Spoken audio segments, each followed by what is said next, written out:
The Vreth hunting ship landed outside the outpost with a thunder of engines and a cloud of gray dust that rose and settled slowly in the low.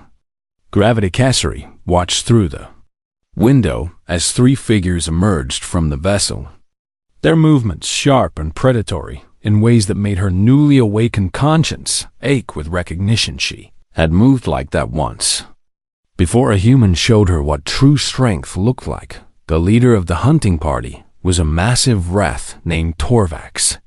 Her pack leader for the past 8 cycles, he was old and scarred and utterly ruthless. The perfect example of what the Vreth believed a hunter should be. Beside him walked 2 younger hunters, their eyes bright with eagerness to prove themselves in blood. Torvax entered the outpost through the main airlock that Cassari had disabled days ago, his forearms flexing with barely contained energy. "Cassari," he called out, his voice echoing through the corridors. "We tracked your beacon and came to assist with your hunt." She stepped out of the shadows to meet him, aware that she looked weak and diminished compared to her former self-pack leader. She said, using the formal greeting of their people. Torvax studied her with cold eyes that missed nothing. "You are injured," he observed, "and you smell of human food, which means you have been eating their rations instead of hunting proper prey. The crash destroyed my supplies," Cassari explained, "and the human proved more difficult to catch than expected." "Difficult," Torvax repeated, and his sideways mouth curved into a mocking smile. "One soft human was too difficult for you to hunt. And this is what you tell me after all the training I invested in you." The 2 younger hunters laughed, and Cassari felt shame burning through her veins, even as she questioned why she should feel ashamed at all. "The prey is trapped in the control center," she said, pointing toward the reinforced door. "We can break through and finish the hunt together." Torvax nodded and gestured for the younger hunters to begin working on the door. They produced cutting tools and started carving through the metal with efficient brutality inside the control center. Seojin watched through the cameras with growing despair. He had known this moment might come, but he had hoped that rescue would arrive first. Now he was facing 4 Vreth hunters instead of 1, and his steam trap would not work twice. He looked around the room for anything that might help him survive, but he found nothing except food and medical supplies and the tools of a man who had never expected to fight for his life. The cutting tool broke through the first layer of the door, and Seojin backed away toward the far wall. He was going to die here, and there was nothing he could do to stop it. But then something happened that he could never have predicted. Cassari watched the younger hunters cutting through the door, and she felt something rising in her chest that she had never experienced before. It was not hunger or aggression or the thrill of the hunt. It was something else entirely. Something that had been born when a human gave food to his enemy simply because she was hungry. She thought about Seojin's words, about strength that chose not to kill, about the measure of a person being how they treated their enemies.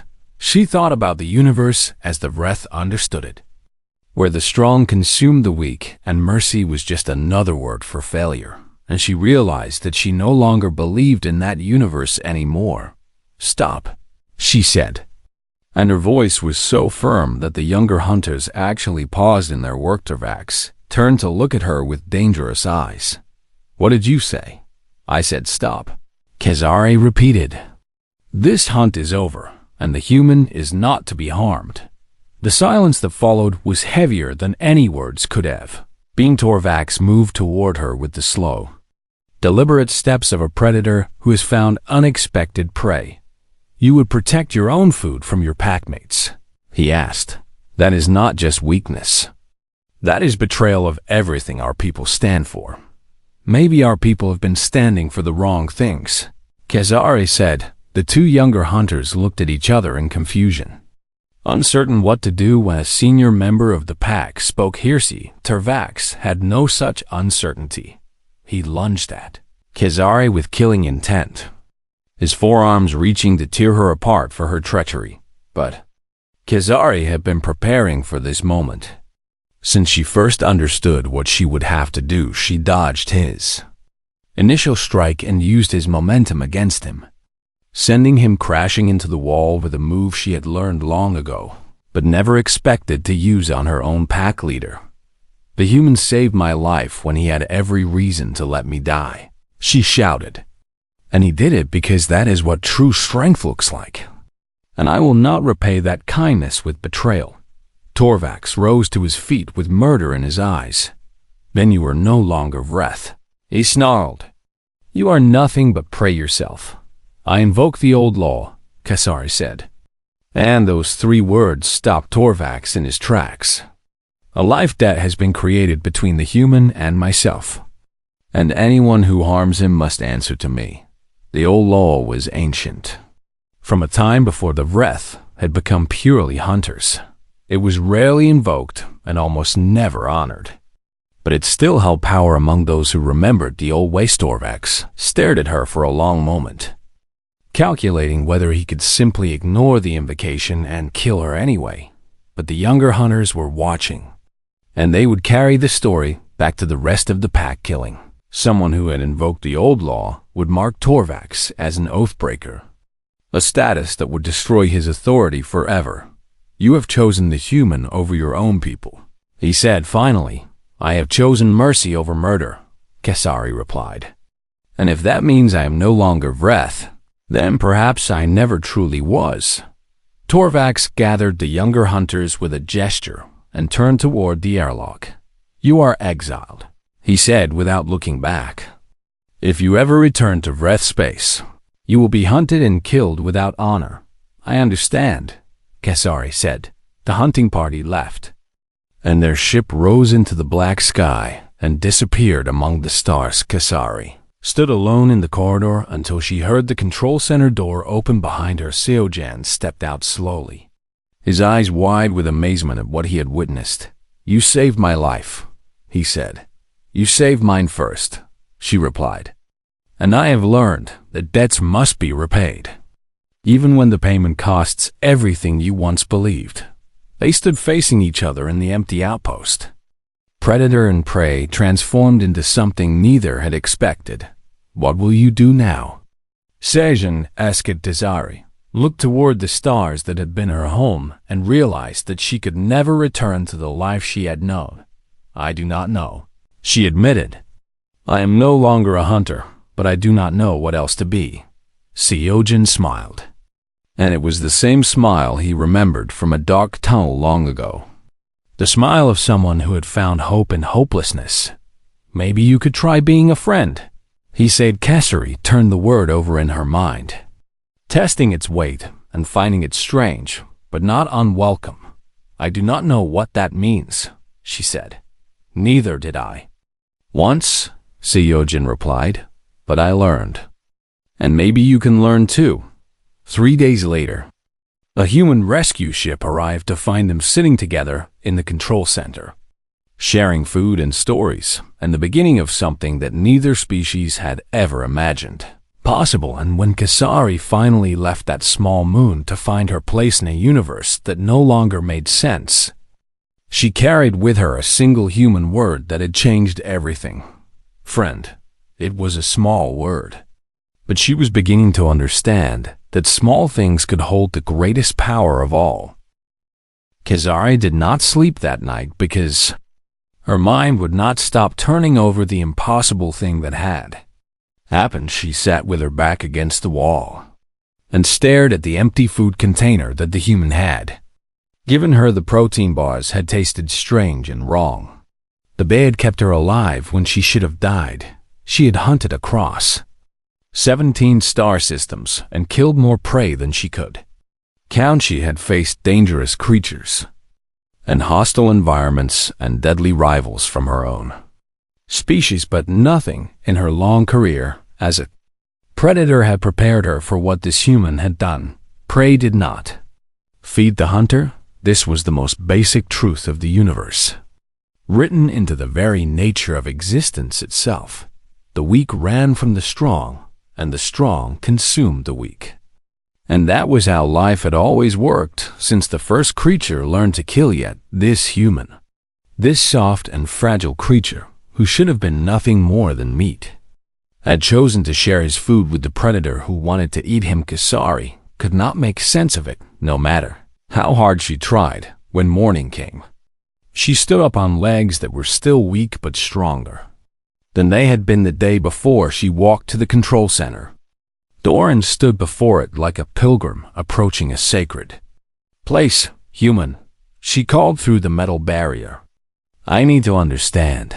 Seojin's voice came through the speaker a moment later, calm and steady despite everything that had happened between them. What do you want to understand? He asked. Why you gave me food, she said. And do not tell me again that it was because I was hungry, because that answer explains nothing. There was a pause. And then Seojin spoke again with words that seemed to come from somewhere deep inside him. Among my people, there is an old saying that the measure of a person is not how they treat their friends, but how they treat their enemies. Kesari shook her head even though he could not see her. That makes no sense, she said. Enemies are meant to be destroyed, not measured. Maybe to your people, Seojin replied, but humans see things differently.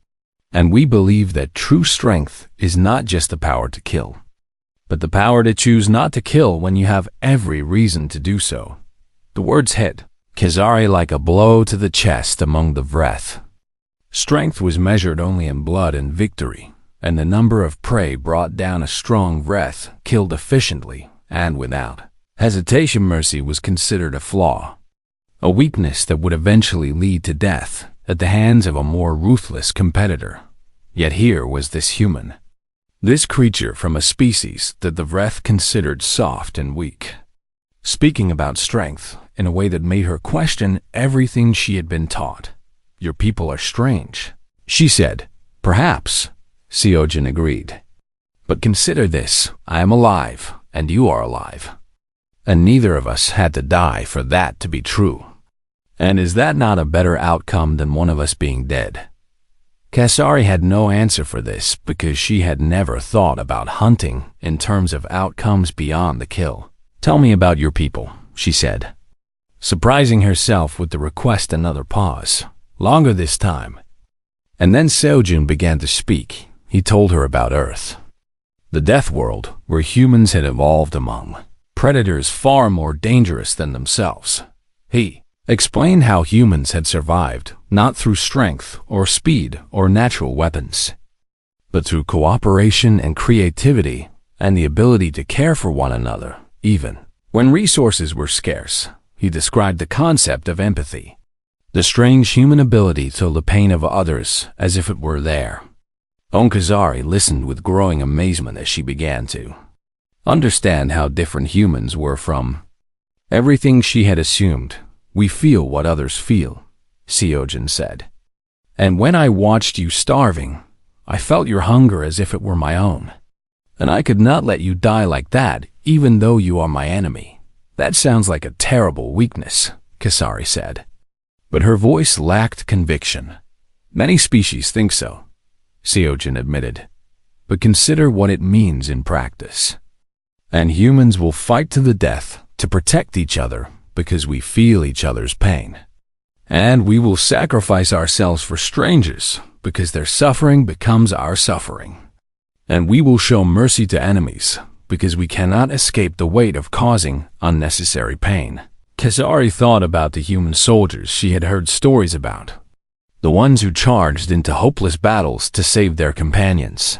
She thought about the human colonies that banded together after disasters, sharing resources and rebuilding, even when it would have been easier for the strong to take from the weak. She had always assumed these behaviors were symptoms of weakness, proof that humans were prey animals pretending to be something more, but now she saw them differently. You are saying that your weakness is also your strength, she said slowly.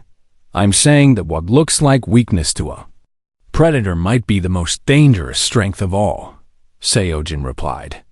Because a species that will die for each other is a species that cannot truly be conquered.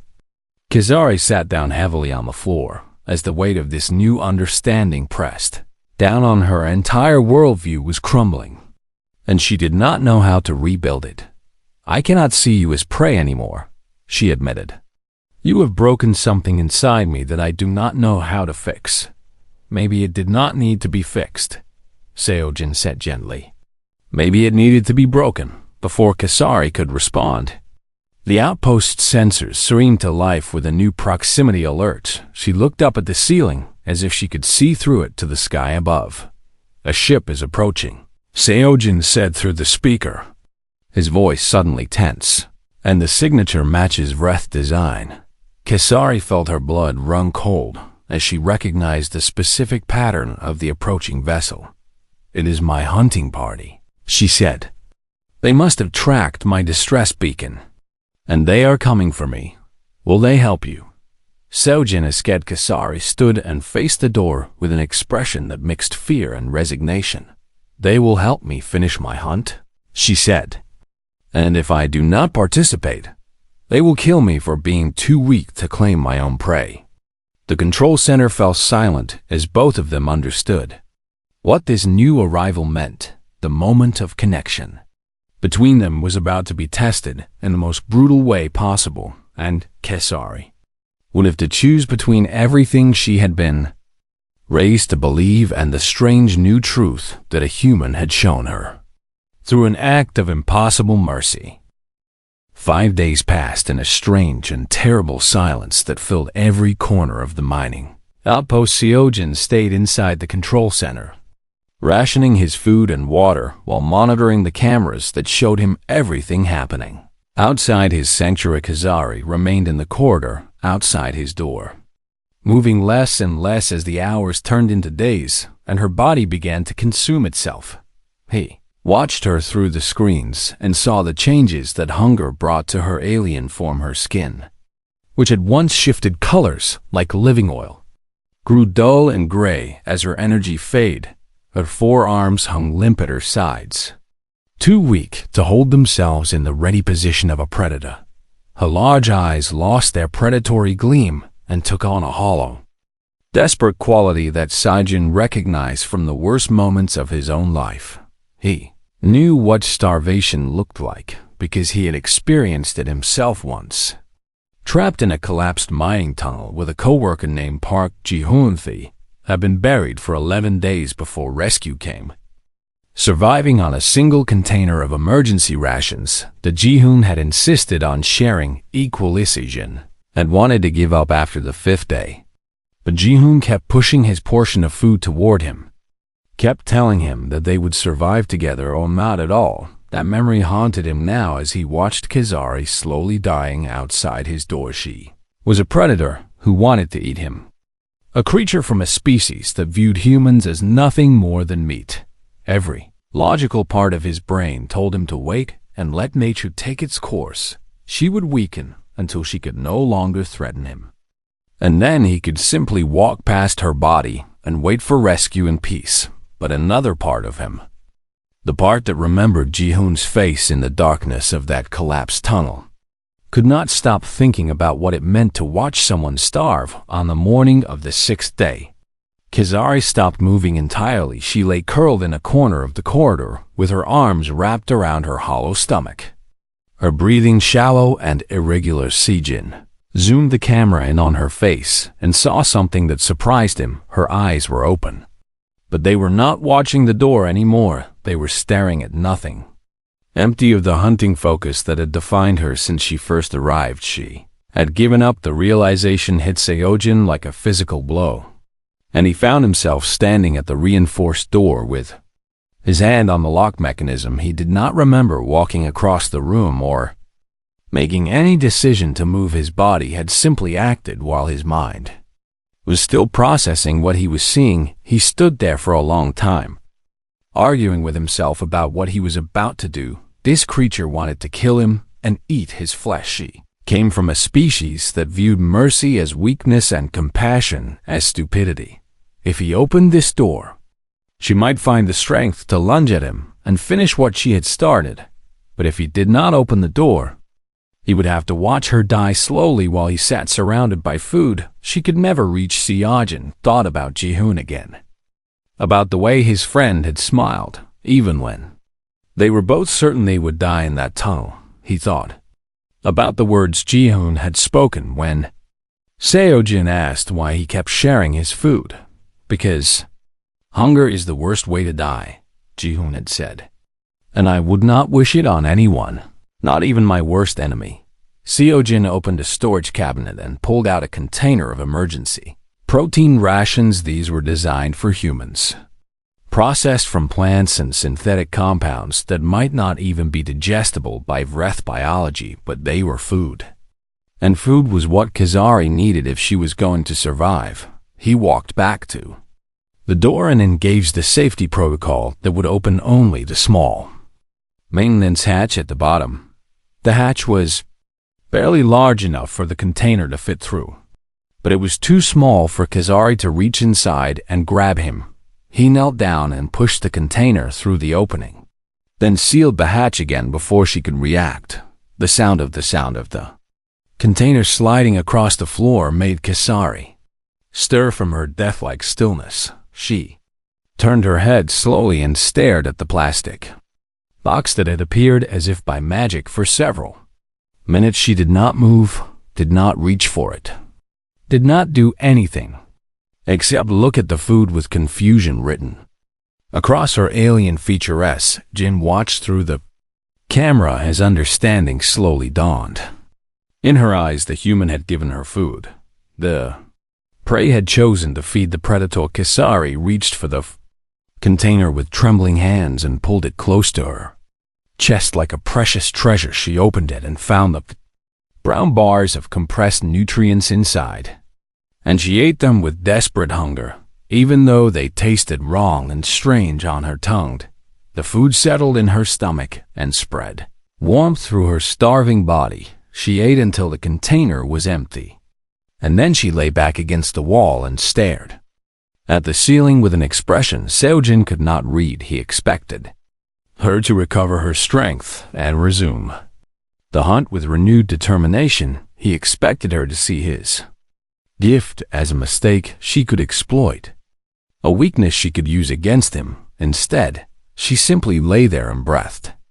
And after a while, she turned her head to look directly at the camera. She now knew he was watching through. Her eyes met the lens with an intensity that had nothing to do with hunting. She looked confused and lost in something else that Seo-jin could not identify. She looked like someone whose entire understanding of the universe had just been shattered into pieces. Kazari opened her sideways mouth and spoke, knowing that the human could hear her through the outpost communication system.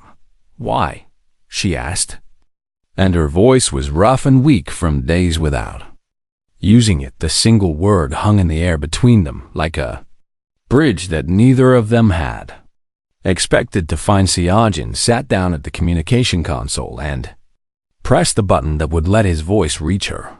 He thought about all the complicated reasons he could give, all the philosophical arguments about the nature of mercy and the value of life, but in the end, he chose the simplest answer, the truest answer, the one that came from the same place that had made Ji-hoon share his last food in a dark tunnel. "Because you were hungry," he said, and in that moment, something changed between them that could never be unchanged again. Kazari found her way inside through a ventilation shaft that the human had overlooked during his frantic preparations. She moved through the dark metal passage with the silence of her shadow, her forearms pulling her forward while her large eyes adjusted to the dim emergency lighting.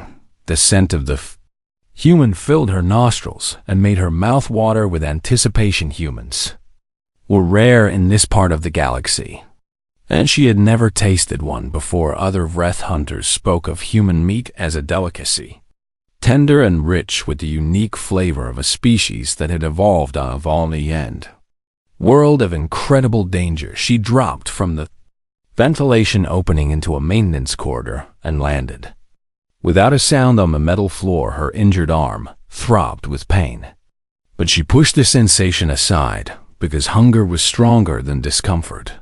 The human was close, and she could hear his heartbeat.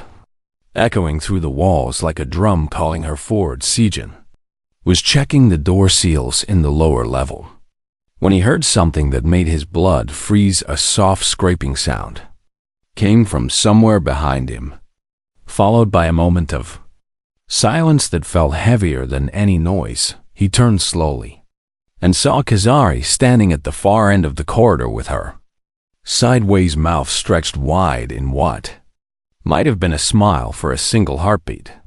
Neither of them moved. Then the Vreth launched herself forward with explosive speed, and Seojin ran for his life. He sprinted down the corridor and ducked through a doorway. Just as Kesari's claws scraped against the metal where his head had been a moment before, she was faster than him.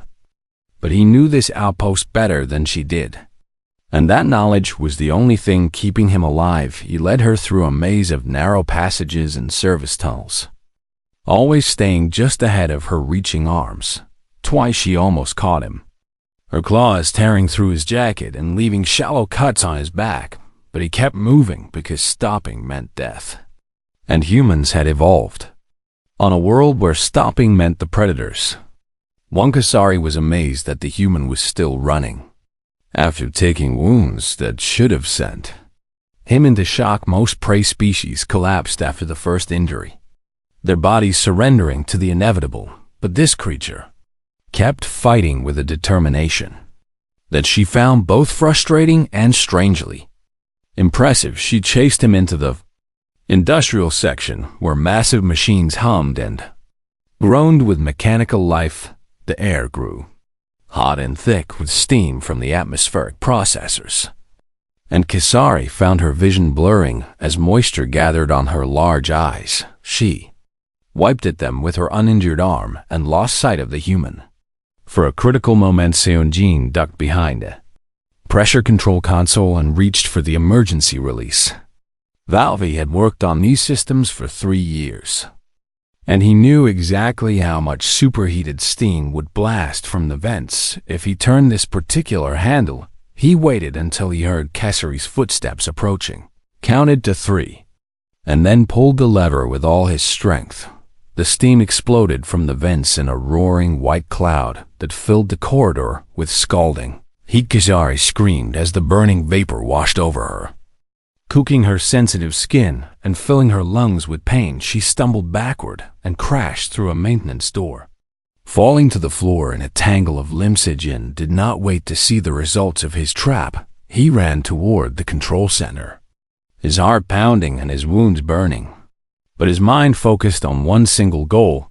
He reached the reinforced door and slammed it shut behind him, engaging every lock and seal he had installed over the past 2 days. Only then did he allow himself to collapse against the wall and gasp for breath. Blood soaked through his torn jacket, and his hand shook as he fumbled for the medical kit he had prepared. He cleaned his wounds with antiseptic and applied pressure bandages with the calm efficiency of someone who had been injured before. Working in the outer colonies meant knowing how to treat yourself when no doctor was available. Meanwhile, Kasari dragged herself into a storage room and huddled in the darkness as her burned skin screamed with agony. She had never experienced such pain from hunting prey before. The human had turned her own environment against her, using knowledge and preparation to compensate for his physical weakness. She looked at her arms and saw the red,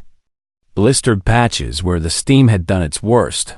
Her hunting arm was now completely useless, the muscles damaged beyond quick healing. She needed food to recover, and the protein bars she had salvaged from her crashed ship had been destroyed in the steam attack. For the first time since landing on this moon, Kasari felt something she had rarely experienced in her life. As an apex predator, she felt afraid not of the human himself, who was still just soft meat wrapped in fragile skin. She was afraid of the situation, of being trapped and injured and hungry on a world where her only food source had proven far more dangerous than expected. The Vreth did not fear death in battle, because dying while hunting was considered honorable among her people, but starving to death was shameful.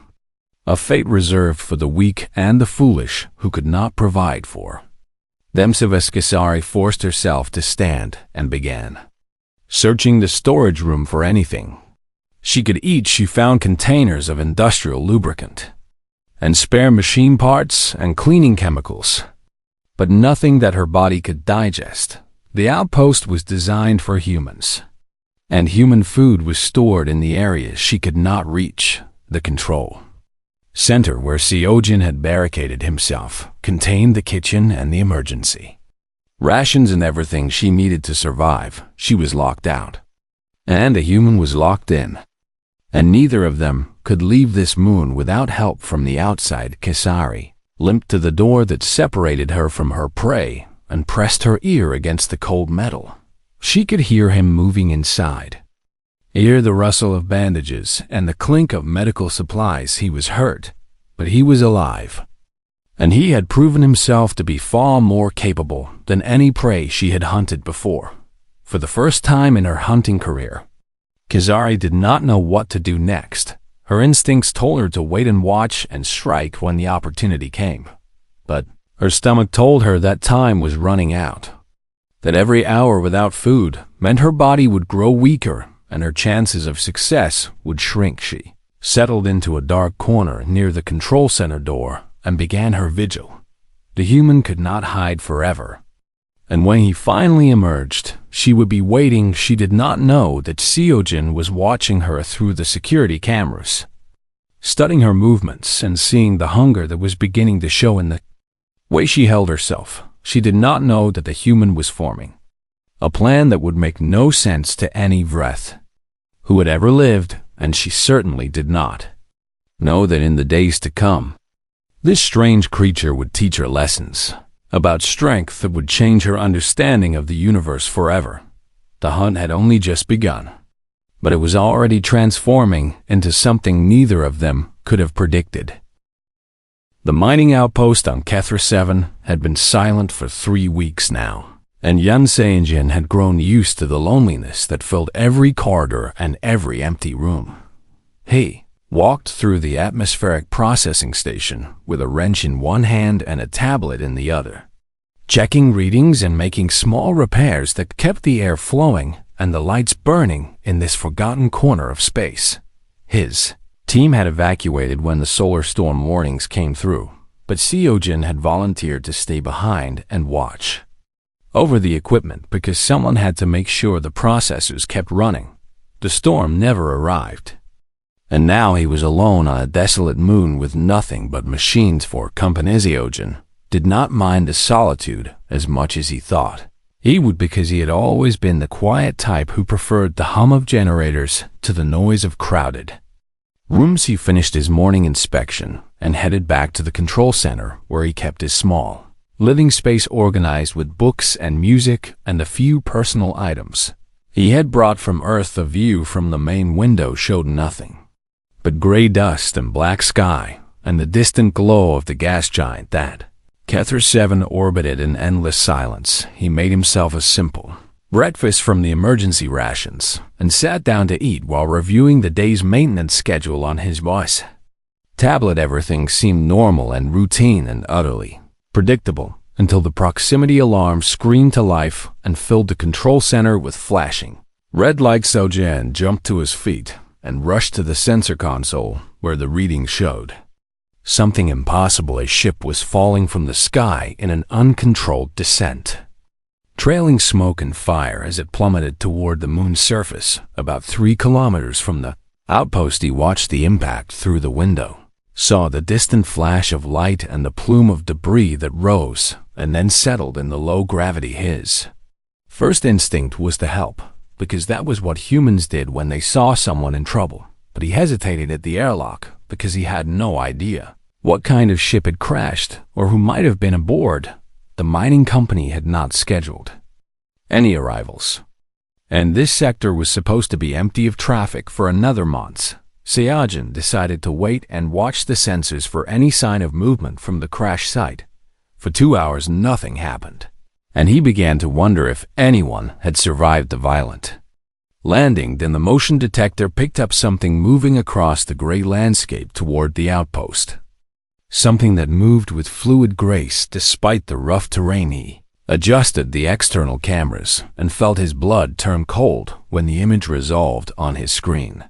The creature was tall and lean, with 4 arms and skin that shifted colors like oil on water. Its head was narrow and angular, with eyes that seemed too large and a mouth that opened sideways to reveal rows of teeth designed for tearing flesh. Cyojin recognized the species from the warning bulletins that every human in the outer colonies was required to study.